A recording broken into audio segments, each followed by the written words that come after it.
Hello friends, welcome to all. My name is C Nikhil Gupta.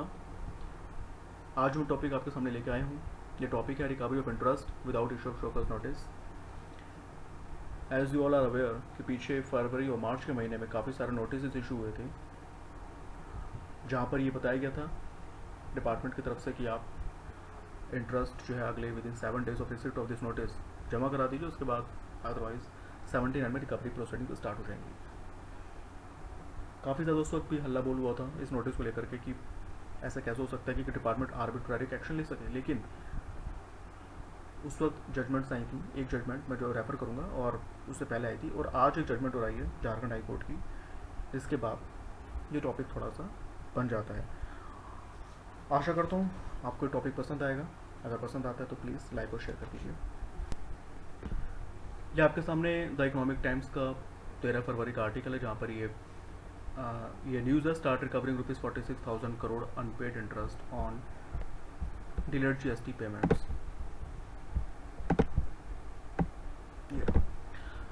तो उस वक्त ये आर्टिकल आया था और जिसके बाद ये नोटिस आने शुरू हुए थे। इन सबको समझने के लिए हम सेक्शन 73 पे चलते हैं, जहाँ पर सेक्शन 73 है वो ये कहता है कि it appears that any tax has not been paid, it appears to the proper officer that any tax has not been paid or erroneously refunded or wrongly availed or utilized other than malafide, then SCN shall be issued. It means कि अगर tax पे नहीं किया SSC ने, या tax पे करके उसका रिफंड लिया है, या ITC का रॉन्गफुल अवेलमेंट या यूटिलाइजेशन किया है, और जहाँ पर उसकी जो इंटेंशन है वो मेलाफाइडी नहीं है, यानी कि कोई बिल्कुल सप्रेशन नहीं है, वहाँ पर SCN इशू होगा। इन केसेस में क्योंकि टैक्स पेबल नहीं था SSC का, ओनली इंटरेस्ट पेबल था, that's why department did not issue any SCN for the recovery of interest amount. और यहाँ पे डायरेक्टली सिर्फ एक इंटीमेशन दिया गया, जहाँ पर 7 days का टाइम दिया गया, एंड दैट्स इट। इसके बाद हम आते हैं सेक्शन 75 सब सेक्शन 12 पे, जो स्टार्ट होता है एक नॉन ऑब्स्टेंटी क्लॉज से, that notwithstanding anything contained in section 73 और section 74 where any amount of self assessed tax in accordance with the return furnished under section 39 remains unpaid. अब return 39 में कौन सी जाती है? 3B। अब उस return के थ्रू अगर मैंने कोई टैक्स सेल्फ असेस किया and it is not paid either Holi और पार्टली, और any amount of interest payable on such tax remains unpaid, और उस पर कोई इंटरेस्ट पे नहीं हुआ, तो then the same shall be recovered under the provisions of section 79। Department ने इसी इसका यूज़ किया सेक्शन 75(12) का, और उन्होंने कहा क्योंकि ये एक सेल्फ असेस्ड टैक्स है, as this is not the case of determination of tax and only demanding interest on the self assessed tax, notice is issue. Department ने यही कहा कि यहाँ पे हमने कोई टैक्स डिटरमाइन तो किया ही नहीं है, ये क्योंकि भाई एक सेल्फ असेस्ड टैक्स है, तो उस पर जो इंटरेस्ट है वो हमने डिटरमाइन नहीं किया, वो ऑलरेडी SSC ने डिटरमाइन किया है, तो इसमें हमने डायरेक्ट डिमांड कर सकते हैं। Section 79, this is the recovery section. GST act में सेक्शन 79 रिकवरी सेक्शन है, जिसके आगे अंडर जो है डिपार्टमेंट रिकवरी करता है।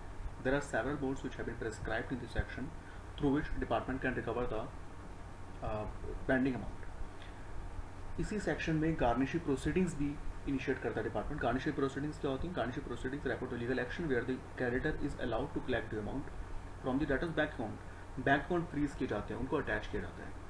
तो ये सब एक्स्ट्रा लीगल मेजर्स डिपार्टमेंट ने 79 में लिए भी। और अब मैं बिजनेस लाइन में एक आर्टिकल आया जो मैं आज रेफर कर रहा हूँ, आज ही है हाई कोर्ट का, that recovery of interest for late GST payment needs to be adjudicated in case of a dispute. यानी कि यदि आपने कोई इंटरेस्ट के लिए इस तरह का इंटीमेशन दिया, कोई नोटिस दिया है, और SSC उस चीज़ को डिस्प्यूट करता है, then in that case until that adjudication gets completed the department cannot proceed for the recovery of interest।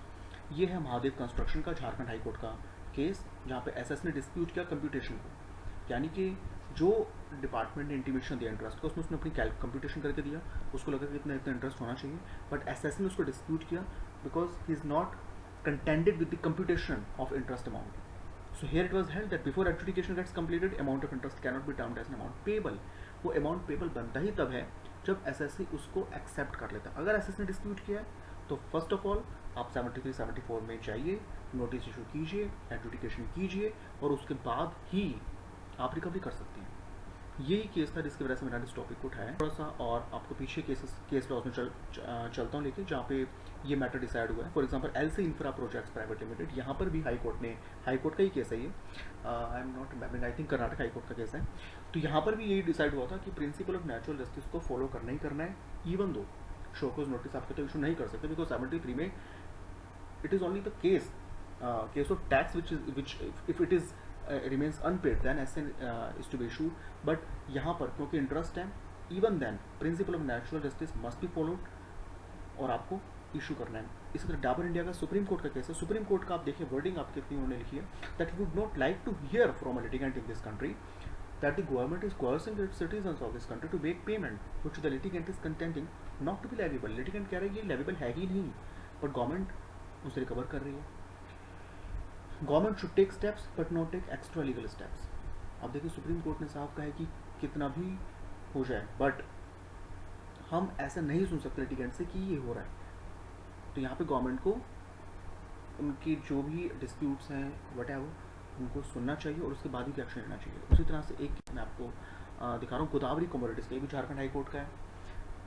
Wordings देखिए, we are unable to accept the contention of learned counsel for CGST that no show cause notice was required to be given in this case. कोई ज़रूरत ही नहीं थी ऐसा आप कह रहे हो और हमें ये बिल्कुल भी एक्सेप्टेबल नहीं है. Even otherwise if any penal action is taken against the petitioner irrespective of the fact whether there is provision under the act not, हमें ये इररिस्पेक्टिव है कि वो एक्ट में है या नहीं, आपको तो एक्ट में प्रोविजन नहीं है, we are not concern. Minimum requirement is that the principle of natural justice must be followed. यानी कि principle of natural justice SCM तो आपको इशू करना ही चाहिए. अब ये जो जजमेंट्स आ रही हैं ये कहीं ना कहीं इस चीज़ को दिखा रही हैं, दर्शा रही हैं कि डिपार्टमेंट को ऐसे इशू करके ही इंटरेस्ट की रिकवरी करनी चाहिए. अदरवाइज ये जो सब चीज़ें हैं ये एक तरह से डर का माहौल पैदा करती हैं कंट्री के अंदर in the for the SSCs. And I think in सब जजमेंट्स में कहीं ना कहीं डिपार्टमेंट को देखना चाहिए कि अगर इंटरेस्ट जेन्युइन है, लग रहा है, they should go with that. But जहाँ पे डिस्प्यूटेड है एटलीस्ट उन केसेस में इनको before going for recovery SSC को एक अपॉर्चुनिटी देनी चाहिए, उसके इशू को समझना चाहिए, उसके बाद ही कोई एक्शन लेना चाहिए. Thanks for listening this video. I hope ये वीडियो आपको पसंद आई होगी. अगर वीडियो पसंद आई है प्लीज़ को लाइक और शेयर कर दीजिए. थैंक्स.